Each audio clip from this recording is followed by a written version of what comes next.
Imagine a king who had it all: a godly father, a powerful kingdom, and a future secured by faith. He was raised in the halls of wisdom, surrounded by the teachings of righteousness, positioned to lead with strength and honor. And yet, in just a few short years, he lost everything. His throne crumbled beneath him, his people turned against him, and his own body became the very instrument of his suffering. This is not just a story about power. It is a story about consequences. About how one decision can unravel a destiny. About how influence, pride, and rebellion can turn a man from chosen to cursed. Jehoram, the fifth king of Judah, was born into a legacy of faith. His father, Jehoshaphat, led one of the greatest revivals in the nation's history. Under his rule, Judah prospered, enemies retreated, and the land flourished under God's favor. Jehoram saw it all. He knew the power of obedience, the strength of righteousness, the blessings that came from walking in the ways of the Lord.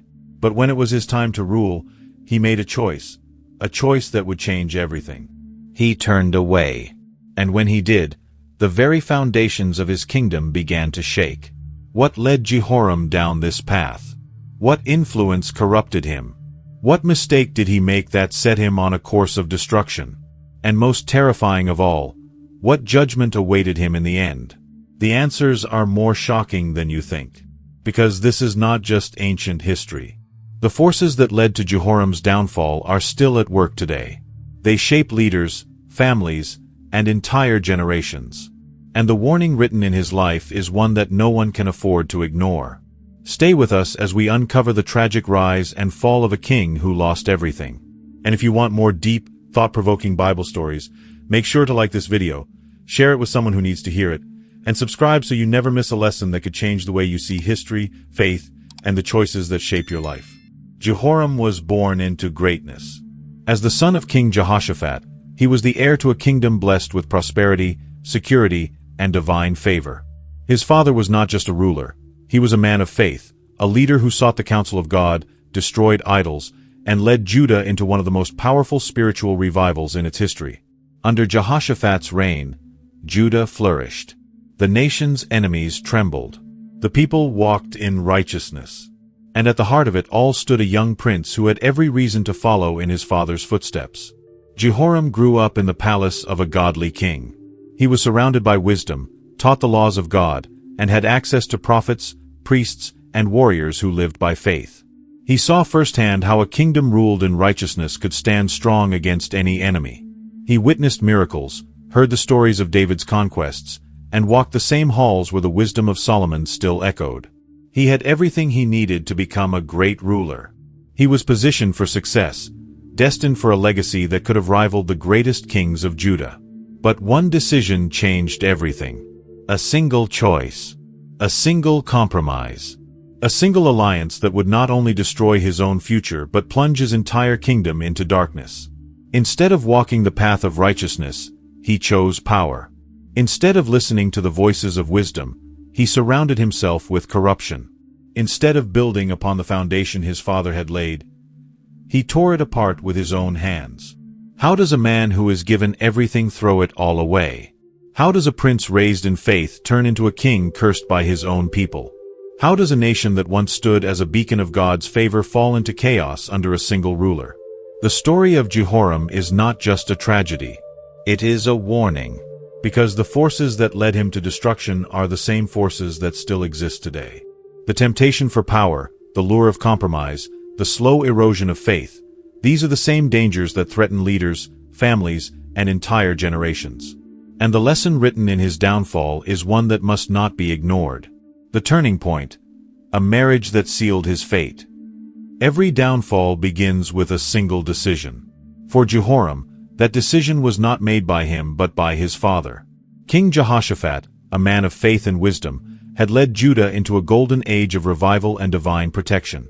He was a king who sought God before battle, who destroyed idols, who stood against corruption. And yet, in one moment of compromise, he made a mistake that would cost his son everything. Jehoshaphat sought peace where there could be no peace.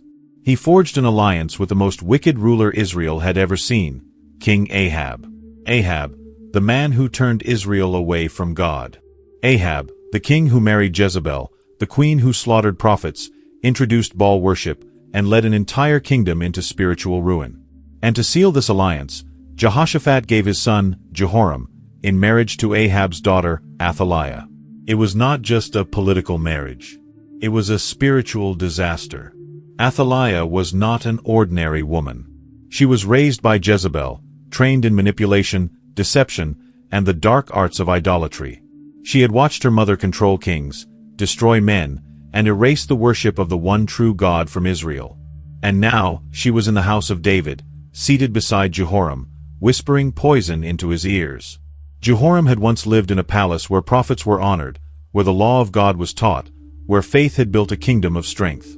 But now, his closest influence was a woman raised in corruption, a daughter of the house that had defied God more than any before it.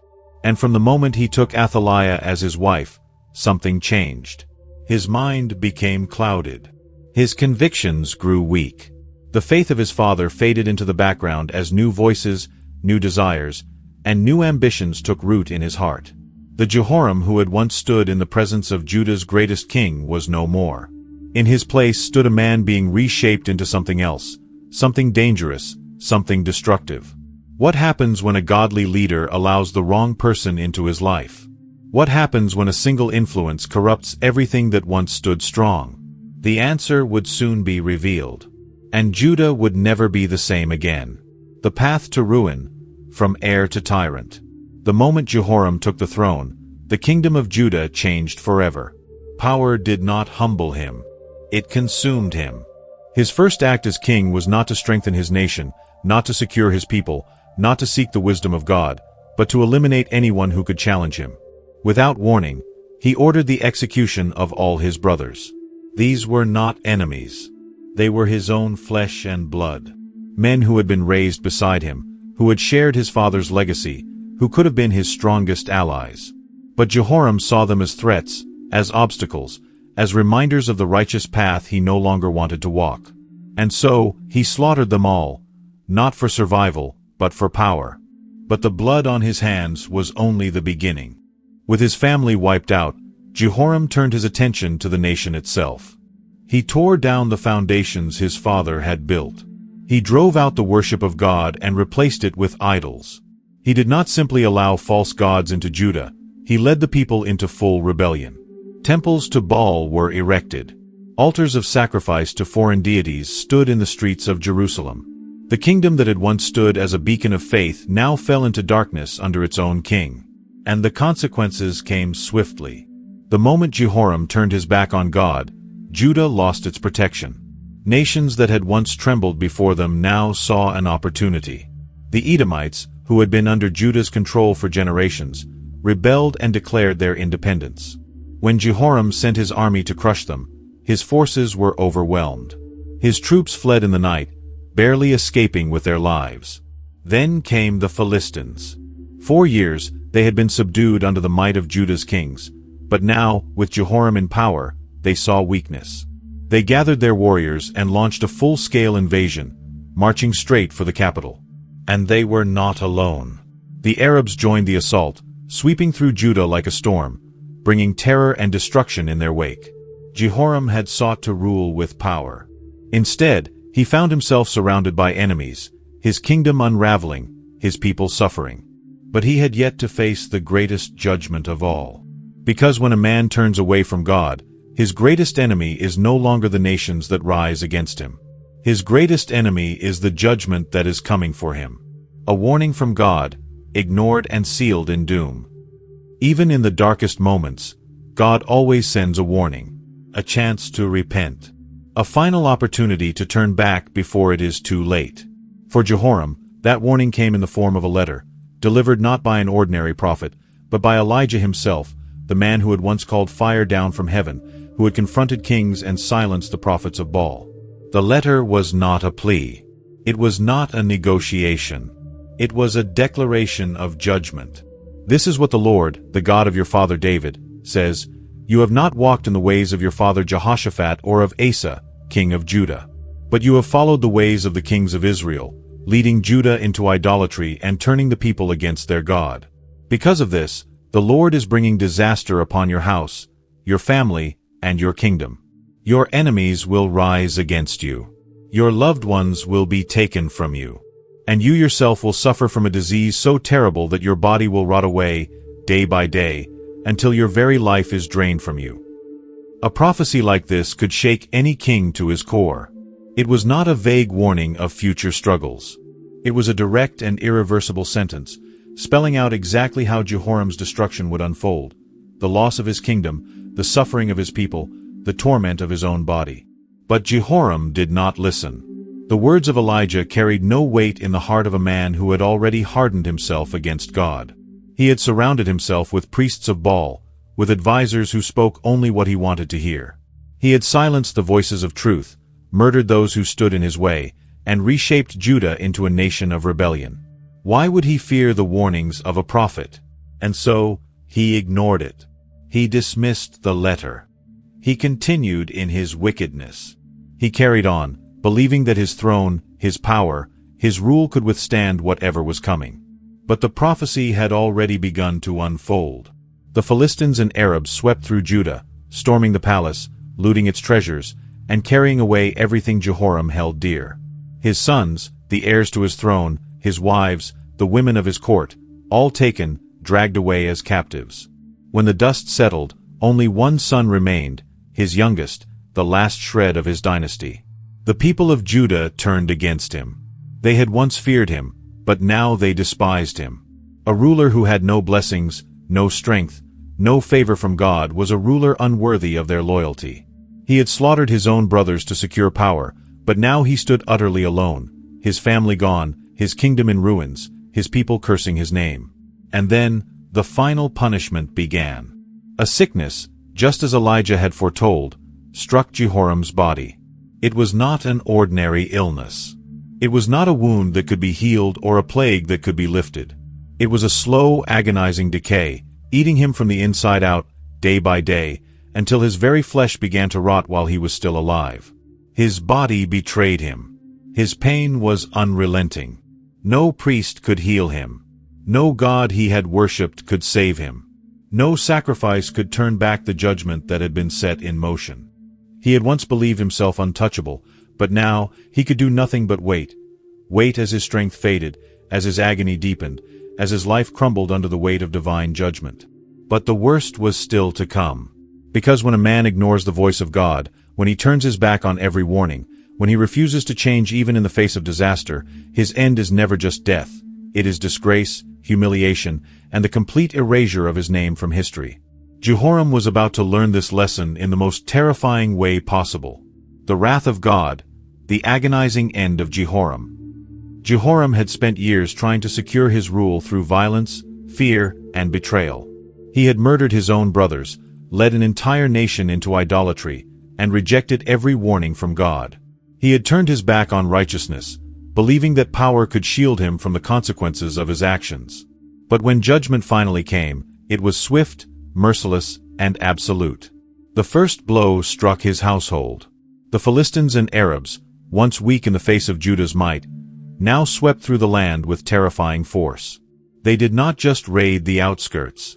They marched straight to the royal palace, tearing through its gates, ransacking its halls, and taking everything. Jehoram watched helplessly as his kingdom was stripped from him. His treasures were looted, his wives dragged away, his sons taken captive. The very family he had fought so ruthlessly to protect, the dynasty he had murdered for, was now gone. When the invaders left, only one son remained, his youngest, the last remnant of his bloodline. But even this final piece of his legacy would not endure for long. Then came the second blow, his own body. Jehoram fell ill. At first, it was just pain. A sharp, relentless agony in his stomach that no physician could soothe. Then it grew worse. His body began to rot from the inside out, his intestines eaten away by an illness so vile, so excruciating, that every passing day became a new form of torture. It was not a battle wound. It was not an ordinary disease. It was a curse, a divine punishment exactly as the prophet Elijah had foretold. His insides decayed slowly, day after day, while he was still alive. No idol could save him. No sacrifice could lift the curse. No priest of Baal could turn back what had already been decreed. He had once been a king feared by many, but now he was a man abandoned by all. And then the final judgment fell.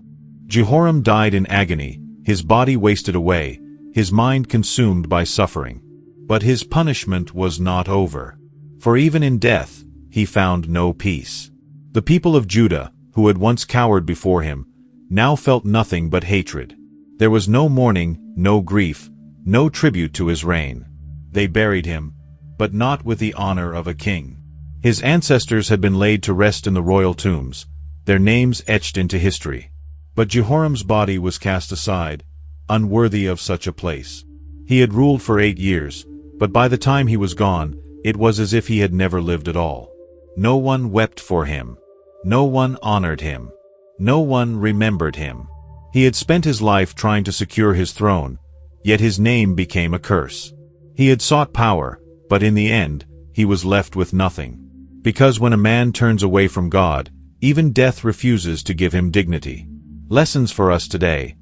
The warning in Jehoram's story. The life of Jehoram is not just an ancient tragedy.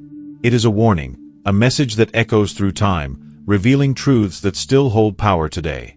His downfall was not an accident. It was the result of choices, each one leading him further from the path of righteousness, until there was no turning back. One mistake can change everything.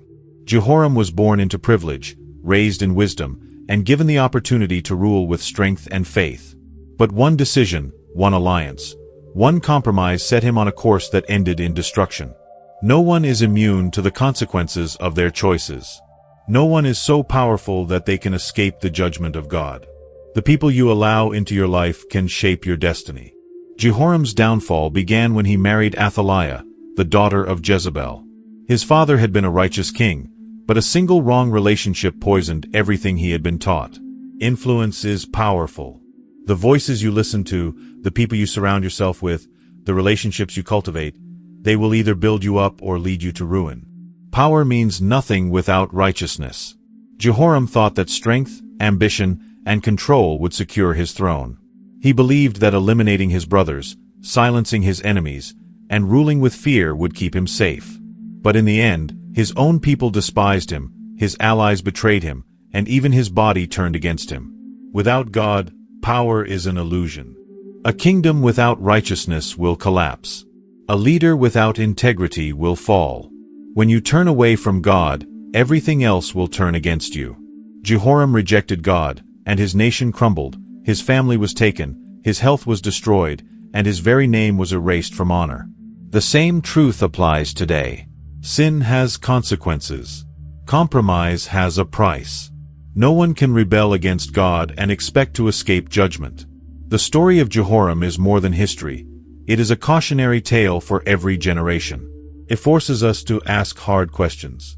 Are we making choices that honor God or choices that lead us toward destruction?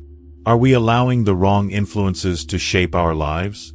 Are we chasing power, success, or approval at the cost of our faith? Jehoram's fate was sealed by his own decisions. But for us, it is not too late. His story stands as a warning, but also as an opportunity to learn, to reflect, and to choose a different path. Because in the end, the most important question is this: what kind of legacy will you leave behind? What do you think? Share your thoughts below. The story of Jehoram is unsettling, but it carries a truth we cannot ignore.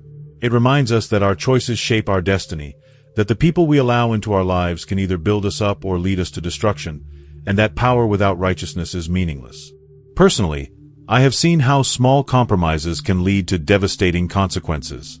I have witnessed people with great potential walk away from faith, thinking they could control their own destiny, only to find themselves lost, broken, and wondering where it all went wrong.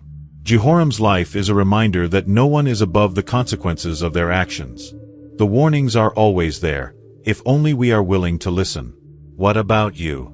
Have you ever experienced or witnessed the effects of bad influences, wrong choices, or turning away from what is right?